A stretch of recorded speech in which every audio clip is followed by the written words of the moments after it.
আলহামদুলিল্লাহ, যাবতীয় প্রশংসা একমাত্র আল্লাহ রাব্বুল আলামিনের জন্যে, যে মহান রব আমাদেরকে এই জুমার সালাতে উপস্থিত হওয়ার তৌফিক দান করলেন। সে আল্লাহ তাআলা শুকরিয়া আদায় করছি, আলহামদুলিল্লাহ। অতঃপর সালাত এবং সালাম নাজিল হোক সর্বশ্রেষ্ঠ নবী এবং রসুল মুহাম্মদ সাল্লাল্লাহু আলাইহি ওয়াসাল্লামের উপর। আল্লাহুম্মা সাল্লি ওয়া সাল্লিম আলাইহি। আমরা গত খুতবায় আলোচনা করছিলাম যে যথাসম্ভব অন্যের মুখাপেক্ষী হওয়া থেকে দূরে থাকা। তো সেই খুতবারই ধারাবাহিকতা আজকে আরেকটা খুতবায় একই বিষয় রিলেটেড দিব, নাহলে হক আদায় হবে না।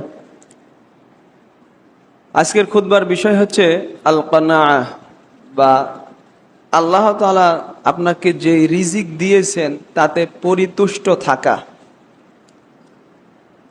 আর আল্লাহর দেওয়া রিজিকে সন্তুষ্ট থাকা সম্পর্কে আমাদের সালাফে সালেহিনের অবস্থান কি ছিল, মূলত এই টপিকটাই বেশি তুলে ধরব, যে আমাদের সালাফে সালেহিন কেমন ছিলেন এ বিষয়ে।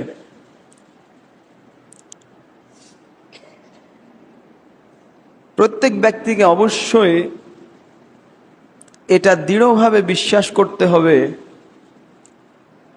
যে আল্লাহ তাআলা প্রত্যেক প্রাণীর দায়িত্ব, প্রত্যেক প্রাণীর রিজিকের দায়িত্ব নিয়েছেন। এটা তাকে দৃঢ়ভাবে বিশ্বাস করতে হবে। আল্লাহ তাআলা পবিত্র কোরআনে সূরা হুদের মধ্যে বলছেন, ওয়ামা মিন দাব্বাতিন ফিল আরদ ইল্লা আলাল্লাহি রিজকুহা। সুবহানাল্লাহ। এই জমিনে বিচরণশীল এমন কোন প্রাণী নাই যার রিজিকের দায়িত্ব আল্লাহর হাতে নাই। সব প্রাণীর রিজিকের দায়িত্ব আল্লাহ তাআলা নিয়েছেন। আর তিনি কারো কারো রিজিক প্রশস্ত করেন, আবার কারো রিজিক তিনি সংকুচন করেন। কাউকে অনেক সম্পদ দান করেন, আর কাউকে সম্পদ কম দেন। এটা তার হিকমত।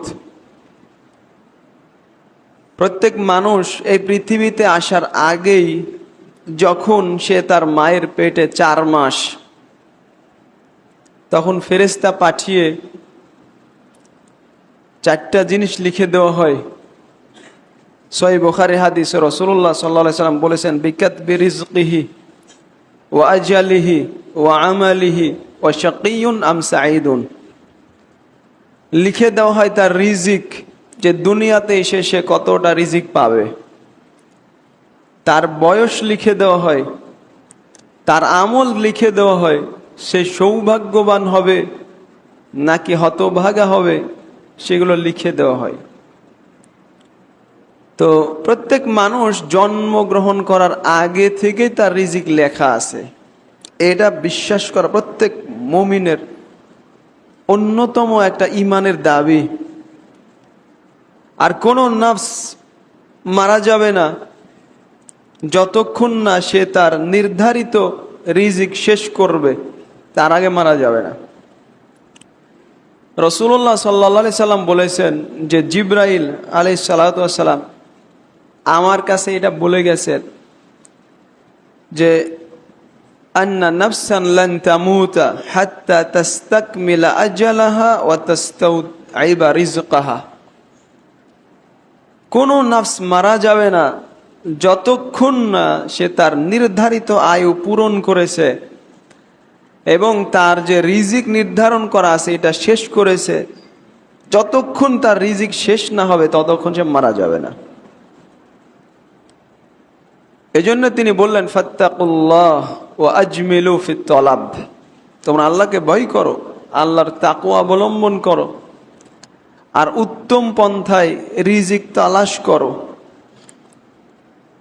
রিজিক আসতে দেরি হচ্ছে দেখে আল্লাহর অবাধ্যতায় নেমে পড়ো না, কারণ ফাইন্নাল্লাহা লা ইউনালু মা ইনদাহু ইল্লা বিত্তাআহ। কারণ আল্লাহর কাছে যা আছে সেটা একমাত্র তার আনুগত্যের মাধ্যমেই লাভ করা যায়। অবাধ্যতার মাধ্যমে নয়। অতএব রিজিক আসতে দেরি হচ্ছে মনে করে আল্লাহর অবাধ্যতায় নেমে পড়ো না। কত হিকমতপূর্ণ কথা। এগুলো আপনার ঈমানের দাবি। একজন মুমিনের এটা দৃঢ় বিশ্বাস থাকতে হবে যে তার রিজিক লেখা আছে, সেই রিজিক অবশ্যই আসবে, সেই রিজিক শেষ করা পর্যন্ত, শেষ না হওয়া পর্যন্ত সে কখনোই মারা যাবে না। এটা মনে প্রাণে বিশ্বাস করতে হবে। আর এই বিশ্বাস যদি থাকে তখনই আপনি আপনার তাকদিরে যে রিজিক আছে তাতে আপনি সন্তুষ্ট থাকতে পারবেন।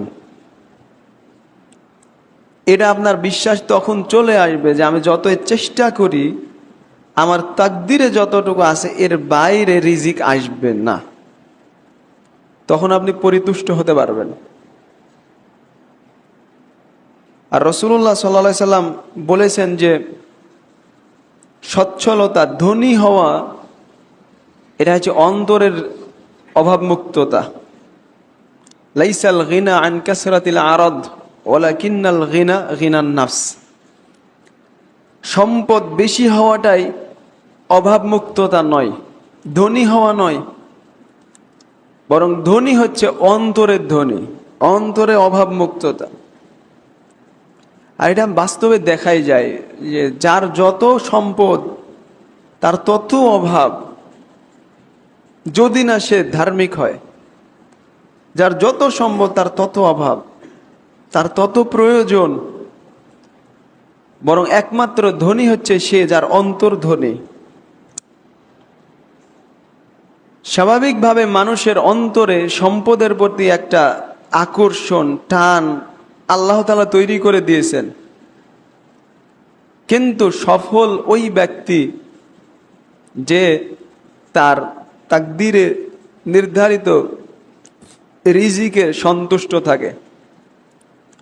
রাসূলুল্লাহ সাল্লাল্লাহু আলাইহি সাল্লাম বলেছেন, ক্বাদ আফলাহা মান আসলাম ওয়া রুজিকা কাফাফান ওয়া কান্নাআহু আল্লাহু বিমা আতাহু। ওই ব্যক্তি সফলকাম যে ইসলাম গ্রহণ করেছে, তারপরে তাকে যতটুকু প্রয়োজন অনুযায়ী রিজিক দেওয়া হয়েছে, কাফাফান। আর আল্লাহ তাআলা তাকে যা দিয়েছেন তাতে আল্লাহ তাআলা তাকে সন্তুষ্ট রেখেছেন। এই তিনটা গুণ যার মধ্যে আছে সে সফলকাম। যতটুকু সম্পদ আছে তাতে আপনি সন্তুষ্ট, তাহলে আপনি হচ্ছেন দুনিয়ার সবচেয়ে সফল মানুষ। হাকিম ইবনে হিজাম রাদিয়াল্লাহু তাআলা আনহুর সে মশহুর হাদিস, তিনি বলছেন আমি রাসূলুল্লাহ সাল্লাল্লাহু আলাইহি সাল্লামের কাছে চাইলাম, তিনি আমাকে দিলেন। আমি আবার চাইলাম, আবার দিলেন। আবার চাইলাম, আবার দিলেন। দেওয়ার পরে বলছেন, হাকিম শোনো, ইন্না হাযাল মাল খাদিরুন হুলউন। এই সম্পদ কিন্তু অনেক মিষ্টি এবং সবুজ শ্যামল, দেখতে অনেক ভালো লাগে, ভোগ করতেও অনেক মিষ্টি মজাদার। কিন্তু শুনে রাখো, ফামান আখাযাহু বিসাখাওয়াতি নাফসিহি বুরিকা লাহু ফি। যে ব্যক্তি উদার মন নিয়ে এই সম্পদ গ্রহণ করে তাহলে এই সম্পদে বরকত দেওয়া হয়। ওমান আখাযাহু বিশরাফি নাফসি লাম ইউবারাক লাহু ফি। আর যদি লোভী মন নিয়ে, কামনা বাসনা নিয়ে এই সম্পদ গ্রহণ করে তাহলে কশ্চিনকালে বরকত দেওয়া হয় না, সে বরকত পায় না। রাসূলুল্লাহ সাল্লাল্লাহু আলাইহি সাল্লামের কথা। তারপরে তিনি বলেছেন, অন্য বর্ণনায় আছে যে ওমা ইয়াস্তাফিফ ইউইফাহুল্লাহ ওমা ইয়াস্তাগনি ইউগনিহুল্লাহ। যে ব্যক্তি নিজেকে পবিত্র রাখতে চায় আল্লাহ তাআলা অবশ্যই তাকে পবিত্র রাখেন। যে অমুখাপেক্ষী হতে চায় অবশ্যই আল্লাহ তাআলা তাকে অমুখাপেক্ষী করেন। আর আগের বর্ণনাতে আরো একটা কথা আছে যে যে ব্যক্তি কৃপণতার সাথে লোভী মন নিয়ে সম্পদ গ্রহণ করে ও ব্যক্তি ওই ব্যক্তির মতো আল্লাযী ইয়াকুল ওয়ালা ইয়াশবা, যে শুধু খায় কিন্তু পরিতৃপ্ত হয় না, ওই ব্যক্তির মতো। এই ধরনের কথা রাসূলুল্লাহ সাল্লাল্লাহু আলাইহি সাল্লাম উল্লেখ করেছেন। সুবহানাল্লাহ। তো সম্পদ, আপনি যদি ওই সম্পদে পরিতৃপ্ত হতে পারেন, সন্তুষ্ট হতে পারেন, এটাই হচ্ছে রাসূলের শিক্ষা, এটাই হচ্ছে সফলতার মূল চাবিকাঠি, নইলে নয়। শেখুল ইসলাম ইবনে তাইমিয়া রাহিমাহুল্লাহ তিনি তার মাজমু ফাতওয়াতে বেশ কয়েক জায়গায় উল্লেখ করেছেন, আলী ইবনে আবি তালিব রাদিয়াল্লাহু তাআলা আনহু বলেছেন, ইস্তাগনি আম্মান শি'ত তাকুন নাযীরা, তুমি যার থেকে ইচ্ছা অমুখাপেক্ষী হও, তাহলে তুমি তার জন্য একটা উদাহরণ, দৃষ্টান্তে পরিণত হবে অমুখাপেক্ষী হলে। ওয়াফদিল আলা মান শি'তা তাকুন আমিরা, আর তুমি যার ওপর ইচ্ছা অনুগ্রহ করো, তার উপকার করো, ইহসান করো, তাহলে তুমি তার আমিরে পরিণত হবে, তার নেতা হয়ে যাবে। মানুষের যদি উপকার করেন দেখবেন যে আপনার অধীন হয়ে যাবে। ওয়াহতাজ ইলা মান শি'তা তাকুন আসিরা, আর তুমি যার প্রতি ইচ্ছা তুমি মুখাপেক্ষী হও, মুখাপেক্ষী হলেই তুমি তার বন্দী হয়ে যাবে, আসির হয়ে যাবে। আপনি অন্যের মুখাপেক্ষী হলেই সে আপনাকে ব্যবহার করবে, বন্দির মতো আচরণ করবে। সুবহানাল্লাহ, কি হিকমতপূর্ণ কথা। বুনান আল হাম্মাল রাহিমাহুল্লাহ বলেছেন, আল হুররু আবদুন মাতামি', কোন স্বাধীন ব্যক্তি যখন অন্যের মুখাপেক্ষী হয়, আশা করে, তখন সে দাসে পরিণত হয়। ওয়াল আবদু হুররুন মা কানি', আর কোন দাসও যদি পরিতৃপ্ত হয় তাহলে সেই স্বাধীন ব্যক্তির পরিণত হয়। কি হিকমতপূর্ণ একটা কথা, অত্যন্ত গুরুত্বপূর্ণ। আপনি স্বাধীন ব্যক্তি যদি অন্যের মুখাপেক্ষী হন, আপনি একজন দাস, কোনো সন্দেহ নাই। আর একজন দাস যদি এই অমুখাপেক্ষী হয়, তার তাকদিরে যা আছে তাতে সন্তুষ্ট হয়, তাহলে সে একজন স্বাধীন ব্যক্তি। যারা শেখুল ইসলাম ইবনে তাইমিয়া, তার ছাত্র ইবনুল কাইয়্যিম রাহিমাহুল্লাহ, তারা অনেকেই এই আসার উল্লেখ করেছেন, অনেকেই। ওমর ইবনে আব্দুল আজিজ রাহিমাহুল্লাহ উনি একটা রিসালা লিখেছিলেন, চিঠি। সেই চিঠিতে তিনি লিখলেন যে, আম্মা বাদ মান আকসারা যিকরাল মাউত রাদিয়া মিনাদ দুনিয়া বিল ইয়াসির, যে ব্যক্তি বেশি বেশি মৃত্যুকে স্মরণ করে সে দুনিয়ার সামান্য সম্পদে সে সন্তুষ্ট থাকে। ওমান আদ্দা কালামাহু মিন আমালিহি ক্বাল্লা কালামুহু ইল্লা ফিমা ইয়ানফাউ, আর যে তার কথাকে আমল হিসেবে গণ্য করে তার অবশ্যই কথা কম হবে, কম কথা বলবে সে, অবশ্যই শুধু সেই কথা বলবে যেটা উপকার আসে দুনিয়া এবং আখিরাতের, নইলে কথা বলবে না। দেখানোর উদ্দেশ্য যে মৃত্যুকে স্মরণ করলে মানুষ দুনিয়ার সামান্য কিছুতেই সন্তুষ্ট থাকবে। এটা ওমর ইবনে আব্দুল আজিজ রাহিমাহুল্লাহ লেখা। ইসলামের শিক্ষা, মৌলিক শিক্ষাগুলোর মধ্যে এটা একটা শিক্ষা যে আপনি দুনিয়াকে স্থায়ী আবাস মনে করবেন না, বরং এটা একটা অস্থায়ী আবাস, এটা মাথায় রাখবেন। যেটা রাসূলুল্লাহ সাল্লাল্লাহু আলাইহি সাল্লাম যে দৃষ্টান্ত দেখিয়ে গেছেন, তার সাহাবায়ে কেরাম এবং আমাদের সালাফে সালেহিন।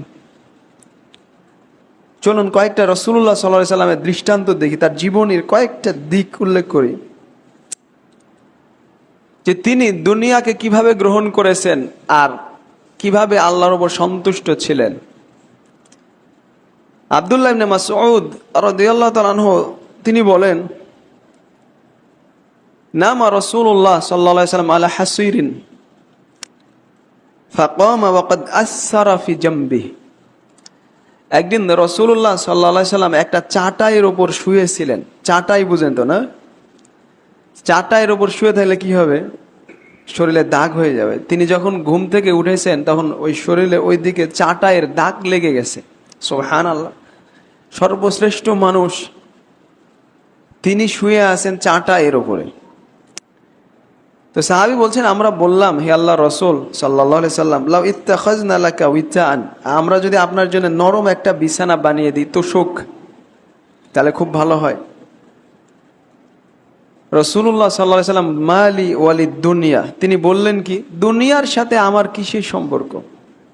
মা আনা ফিদ দুনিয়া ইল্লা কা রাকিব ইস্তাযাল্লা তাহতা শাজারা, আমার তো উদাহরণ হচ্ছে দুনিয়ার সাথে সেই আরোহীর মতো, বাহনে চড়ে যে দীর্ঘ সফরে আছে, এবার ক্লান্তি দূর করার জন্য সে কোনো গাছের নিচে ছায়ায় আশ্রয় গ্রহণ করেছে, কিছুক্ষণ পরে সে আবার তার বাহন নিয়ে চলে যাবে। তো আমার দৃষ্টান্ত তো ওই রকম, দুনিয়াতে তো স্থায়ী হতে আসেনি। সুবহানাল্লাহ। এটা তিনি গ্রহণ করেছেন, এই জন্য দুনিয়ার সাজসজ্জা তিনি গ্রহণ করেননি। তিরমিজির হাদিস। আয়েশা রাদিয়াল্লাহু তাআলা আনহা বলছেন, মা শাবিআ আলু মুহাম্মদ সাল্লাল্লাহু আলাইহি সাল্লাম মুনযু কাদিমাল মাদিনা মিন তুআমি বুর সালাসা লায়ালিন তিবাআন হাত্তা কুবিজ।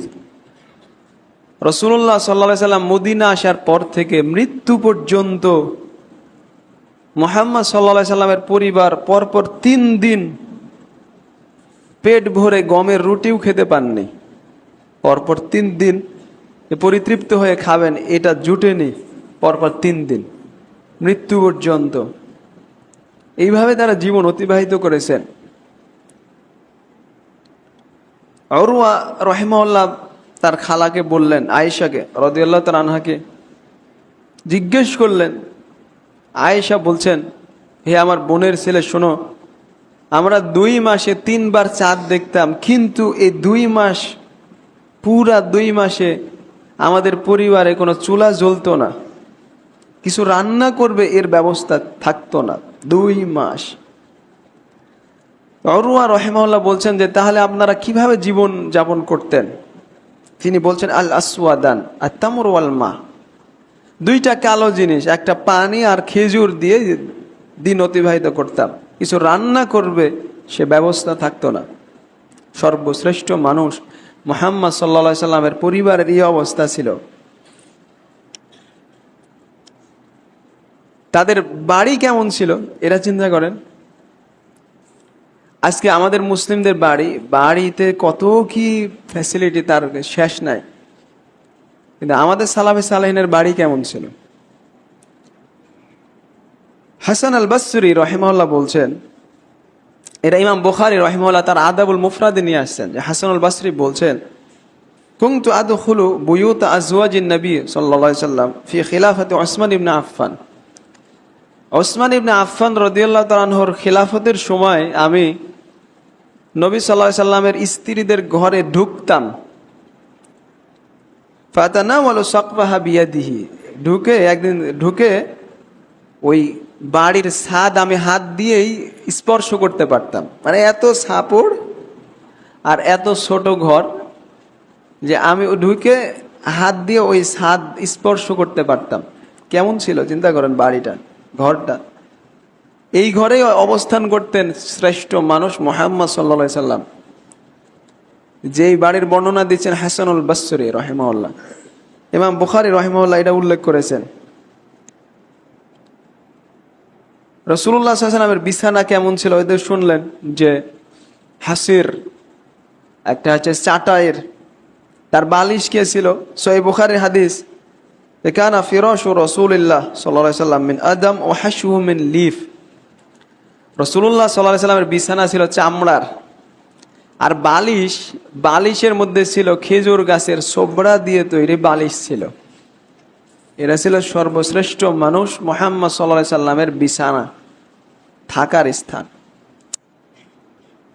এই ধরনের বহু নজির আপনি পাবেন রাসূলুল্লাহ সাল্লাল্লাহু আলাইহি সাল্লামের জীবনীতে। তিনি দুনিয়াকে কিভাবে গ্রহণ করেছিলেন, তারপরে তার মধ্যে পরিতুষ্টি এটা কেমন ছিল, এই হাদিসগুলো স্পষ্ট বোঝা যায়।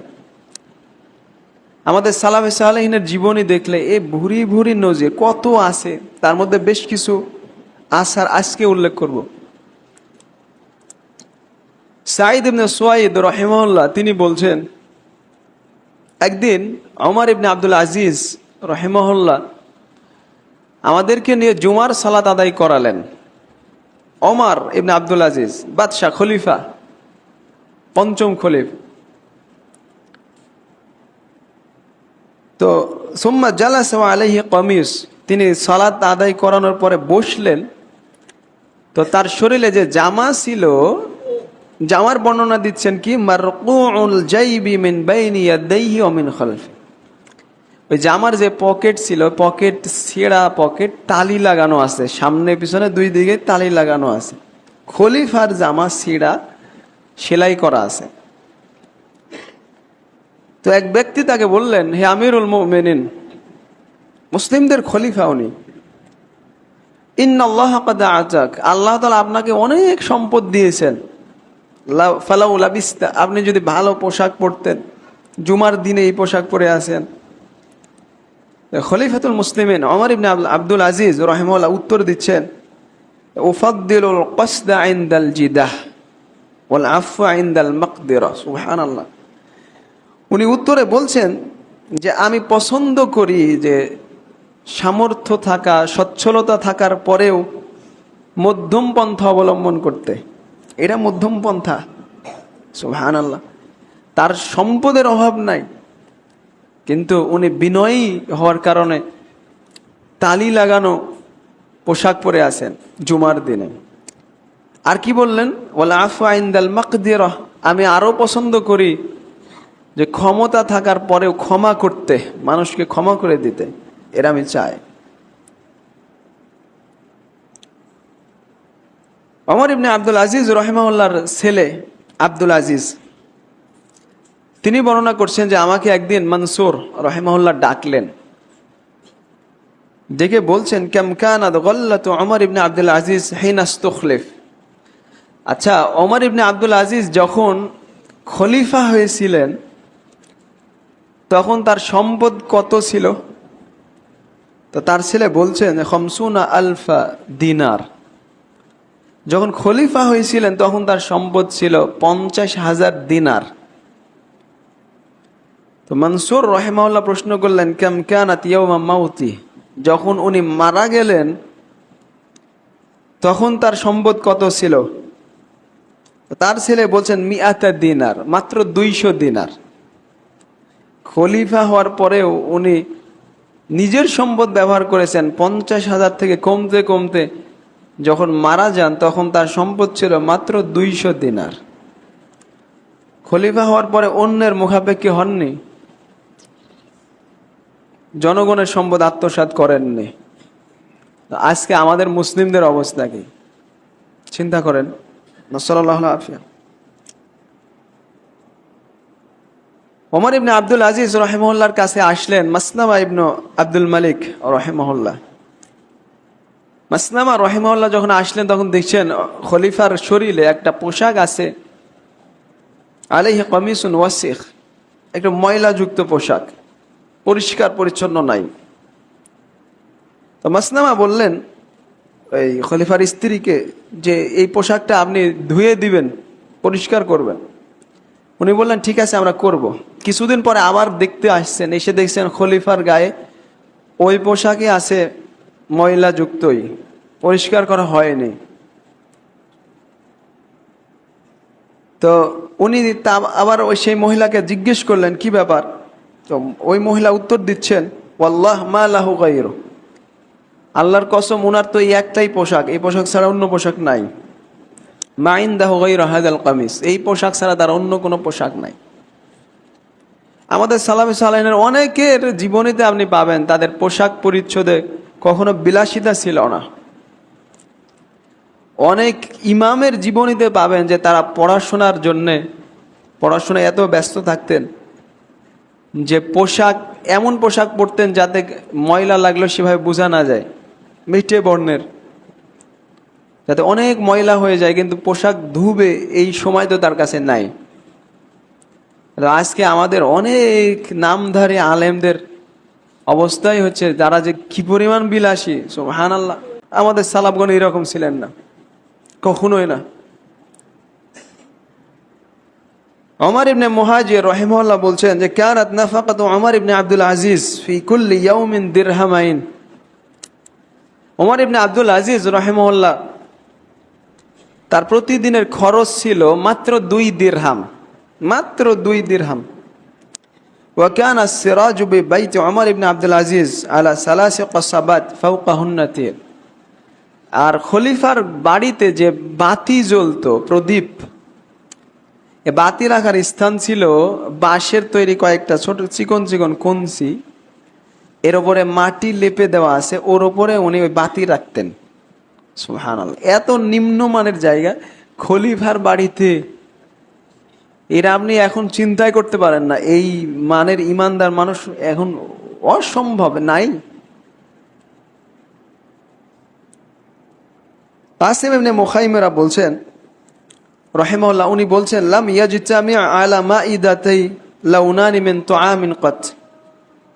আমার খাবার প্লেটে কখনোই কোনো দিন 2 ধরনের তরকারি থাকতো না, খাবার থাকতো না, মাত্র 1 ধরনের খাবার সব সময়। আর আমি আমার বাড়ির দরজা বন্ধ করে দিলে আমার কোনো চিন্তা থাকতো না তার পিছনে, মানে বাড়ি থেকে কোনো কিছু হারিয়ে যাবে এই চিন্তা আমি জীবনে কোনোদিন করিনি। কারণ আমার বাড়িতে ওই কোনো কিছু নাই যে চোরে এসে নিয়ে যাবে, কিচ্ছু নাই। সুবহানাল্লাহ, ইনারা ছিলেন শ্রেষ্ঠ মানুষ এই উম্মতের। মালিক ইবনে দিনার রাহিমাহুল্লাহ বলছেন, বিখ্যাত ইমাম, ইন্নাহু লা তাতি আলাইয়া সানা লা আকুলু ফিহা লাহম ইল্লা মিন উদহিয়াতি ইয়াউমাল আদহা। আমার এমন হতো যে পুরা বছর অতিবাহিত হতো, বছরে কোনোদিন গোস্ত খাবো এই সুযোগ আমার হতো না।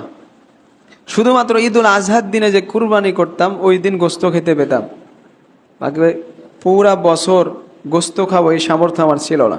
মালিক ইবনে দিনার রাহিমাহুল্লাহর কথা। মুহাম্মদ ইবনে ওয়াসি' রাহিমাহুল্লাহ উনি বলছেন, তুবা লিমান ওয়াজাদা আশাআন ওয়া লাম ইয়াজিদ গাযাআন। ওই ব্যক্তির জন্য সুসংবাদ যে ব্যক্তি সকালের খাবার পেয়েছে কিন্তু রাতের খাবারের ব্যবস্থা নাই, আবার রাতের খাবার পেয়েছে তো সকালের খাবারের ব্যবস্থা নাই। ওয়াল্লাহু আনহু রাদিন, কিন্তু আল্লাহ তাআলা তার উপর সন্তুষ্ট, এমন ব্যক্তির জন্য সুসংবাদ। ঈসা ইবনে ইউনুস রাহিমাহুল্লাহ বলছেন, একটার পর একটা অনেক আসার আছে, বলি শোনেন। ঈসা ইবনে ইউনুস বলছেন যে আমরা আম্মাশ রাহিমাহুল্লাহর মতো এত উত্তম মানুষ কাউকে দেখিনি। ওনার কাছে ধনী মানুষ, সম্পদশালী মানুষরা যে এত তুচ্ছ তাচ্ছিল্য, এত তুচ্ছ, এটা আম্মাশ ছাড়া অন্য কারো কাছে দেখা যায় না। সম্পদশালী মানুষের মূল্য তার কাছে কিছুই নাই, বরং মূল্য হচ্ছে তাকওয়া। এলা ঈসা ইবনে ইউনুস বলছেন।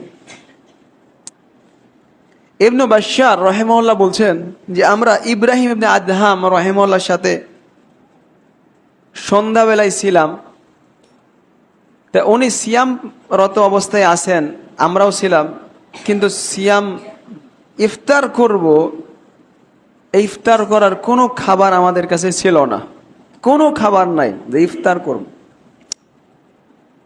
তো ইব্রাহিম ইবনে আদহাম রাহিমাহুল্লাহ বললেন, ইবনে বাশশার, মাযা আনআমা আল্লাহু আলাল ফুকারা ওয়াল মাসাকিন মিনান নাঈম ওয়ার রাহা।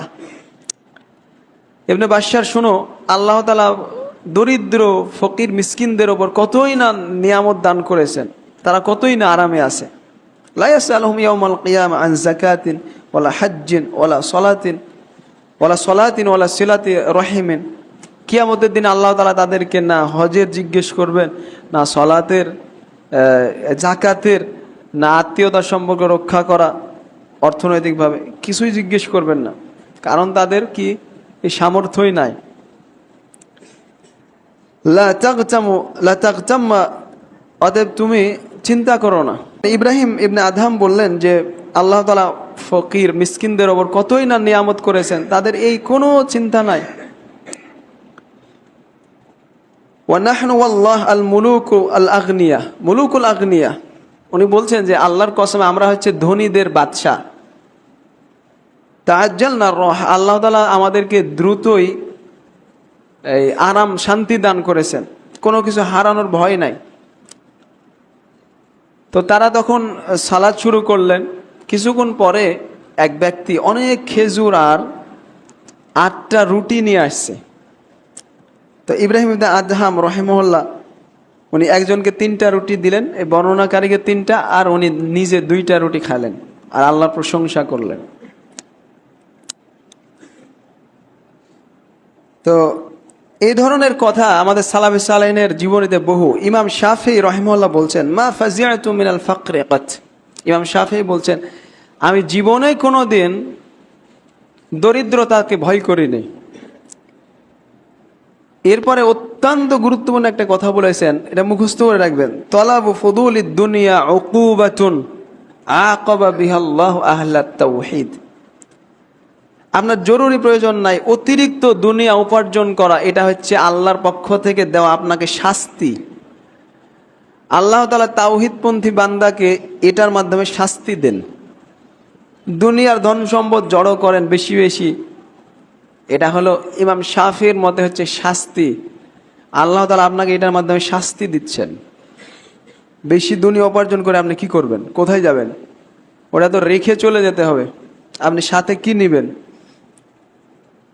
সুবহানাল্লাহ।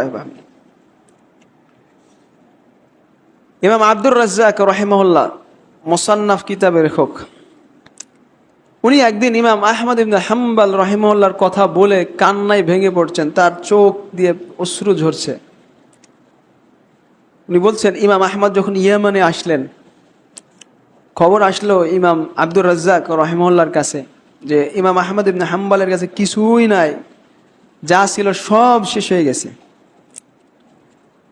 তো ইমাম আব্দুর রাজ্জাক রাহিমাহুল্লাহ বলছেন, আমি দরজার পাশে পিছনে গিয়ে আমি আর ইমাম আহমদ ইবনে হাম্বল দাঁড়ালাম, আমাদের সাথে কেউ ছিল না। তো আমি তাকে বললাম, যে ইমামকে বললাম যে ইন্নাহু লা তাজতামিউ ইনদানা দানানির, আমাদের কাছে দিনার টাকা পয়সা একসাথে থাকে না। যখন ফসল বিক্রি করি টাকা পয়সা শেষ হয়ে যায়, অন্য কাজে লাগে। তো আমি আমার স্ত্রীর কাছে গিয়ে খোঁজাখুঁজি করে এই মাত্র 10 দিনার পেলাম। আমার কাছে সম্পদ বলতে 10 দিনার এখন আছে। উনি ইমাম আহমদ ইবনে হাম্বলকে বলছেন যে আমি চাই যে আপনি দিনারগুলো নিয়ে আপনি খরচ করতে থাকেন, যতক্ষণ না আপনার অন্য কোনো ব্যবস্থা হয় আপনি এগুলো নেন। ইমাম আহমদ ইবনে হাম্বলের কাছে কিচ্ছু নাই, কোনো সম্পদ নাই। ইমাম আহমদ ইবনে হাম্বল বলছেন, ইয়া আবা বকর লাউ ক্বাবিলতু মিন আহাদিন শাইআন লা ক্বাবিলতু মিনক, আমি যদি কারো কাছ থেকে কোনো কিছু নিতাম তাহলে অবশ্যই আমি আপনার কাছ থেকে এই টাকাগুলো নিতাম, কিন্তু আমি নিব না। ইমাম আহমদ ইবনে হাম্বল বলছেন, আমি কখনোই নিব না। নিলেন না। তিনি কিভাবে জীবন অতিবাহিত করেছেন তার জীবনীতে পাবেন। উনি যখন ইয়ামানে যাচ্ছিলেন, পথে সব শেষ, কোনো খরচ নাই। উনি নিজে মজুর হয়েছিলেন। আমাদের সমাজে এটাকে বলে কুলির মতো অনেকটা দায়িত্ব, যে যারা এসব বাহনে উটের যারা চড়ে, সে উটগুলো দেখাশোনা করতেন, উটকে খাবার খাওয়াতেন, উটের দেখাশোনা করতেন। এই উটের ওপর যেগুলো বোঝা আছে এগুলো তিনি নিজে বহন করে দিতেন মজুরের বিনিময়ে। সুবহানাল্লাহ। অথচ উনি হচ্ছেন ইমামুদ দুনিয়া, ইমাম আহমদ ইবনে হাম্বল। তিনি 10 লক্ষ হাদিসের হাফেজ। উনি কারো কাছে কিছু চাননি, উনি নিজেই পরিশ্রম করেছেন অর্থের বিনিময়ে। সুবহানাল্লাহ। এগুলোতে আমাদের জন্য বহু শিক্ষণীয় আছে। ইমাম আহমদ ইবনে হাম্বল রাহিমাহুল্লাহর ছেলে সালেহ বলছেন,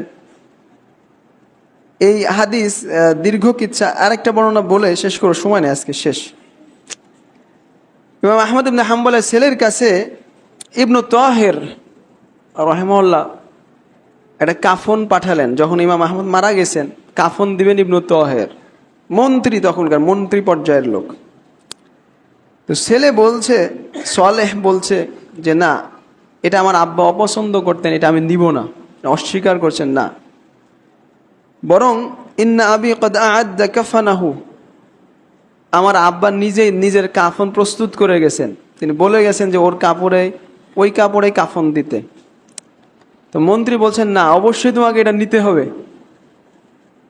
তখন ছেলে বলছে যে না, অসম্ভব।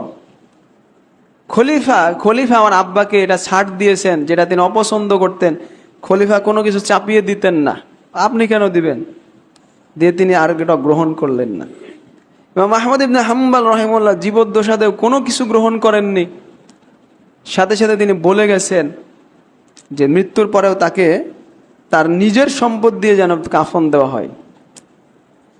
আজকে আরো বহু আসার আজকে নিয়ে আসছিলাম, আজকে আর সময় নাই, এ পর্যন্ত আজকে রাখছি। শুধু 1 মিনিটে একটু কথা বলবো যে কিভাবে আপনি আল্লাহ তাআলার দেওয়া নির্ধারণে আপনি সন্তুষ্ট থাকবেন। 2-1টা পয়েন্ট বলবো, একেবারে সংক্ষিপ্ত। 1 নাম্বার, শুধু পয়েন্ট বলবো আজকে। এই দৃঢ় বিশ্বাস রাখতে হবে যে একমাত্র আল্লাহ তাআলাই হচ্ছেন রিজিক দাতা, আর রিজিক নির্ধারিত আছে। এটা বিশ্বাসটা দৃঢ় করতে হবে। 1, বিভিন্ন দলিল আছে, দেখিয়ে নেবেন। 2, এটা মাথায় রাখবেন যে দুনিয়া হচ্ছে ক্ষণস্থায়ী, এখানে আমি চিরস্থায়ী নয়, বরং এখান থেকে চলে যাব আমাদের স্থায়ী জগতে। সেই জগতের জন্য প্রস্তুতি নিতে হবে। 3 নাম্বার হচ্ছে আল্লাহ তাআলার কাছে বেশি বেশি দোয়া করতে হবে। এমন অন্তর চাইতে হবে যে অন্তর পরিতৃপ্ত হয়, বেশি বেশি দোয়া করতে হবে। 4 নাম্বার, দুনিয়ার বিষয়গুলোতে আপনার নিম্ন পর্যায়ের যারা, তাদের দিকে আপনি সবসময় খেয়াল করবেন। আপনার ইনকাম যত, আপনার নিম্ন পর্যায়ে যারা আছে তাদের দিকে তাকাবেন। যেটা রাসূল সাল্লাল্লাহু আলাইহি ওয়াসাল্লাম বলেছেন, ফাহু আজদারু আল্লা তাজদারু নি'মাতাল্লাহ। এটাই সবচেয়ে বড় উপায়, আপনার নিম্ন পর্যায়ের লোকের দিকে তাকাবেন, তাহলে আপনি পরিতৃপ্ত হতে পারবেন। আর সবসময় নিজে উপার্জনের চেষ্টা করবেন, অন্যের মুখাপেক্ষী না হয়ে সবসময়। আল্লাহ তাআলা আমাদের সবাইকে এগুলো জেনে আমল করা তৌফিক দান করুন। আল্লাহুম্মা আমিন। আকুলু কওলি হাযা আস্তাগফিরুল্লাহ লি ওয়া লাকুম ওয়া লিসাইরিল মুসলিমিন।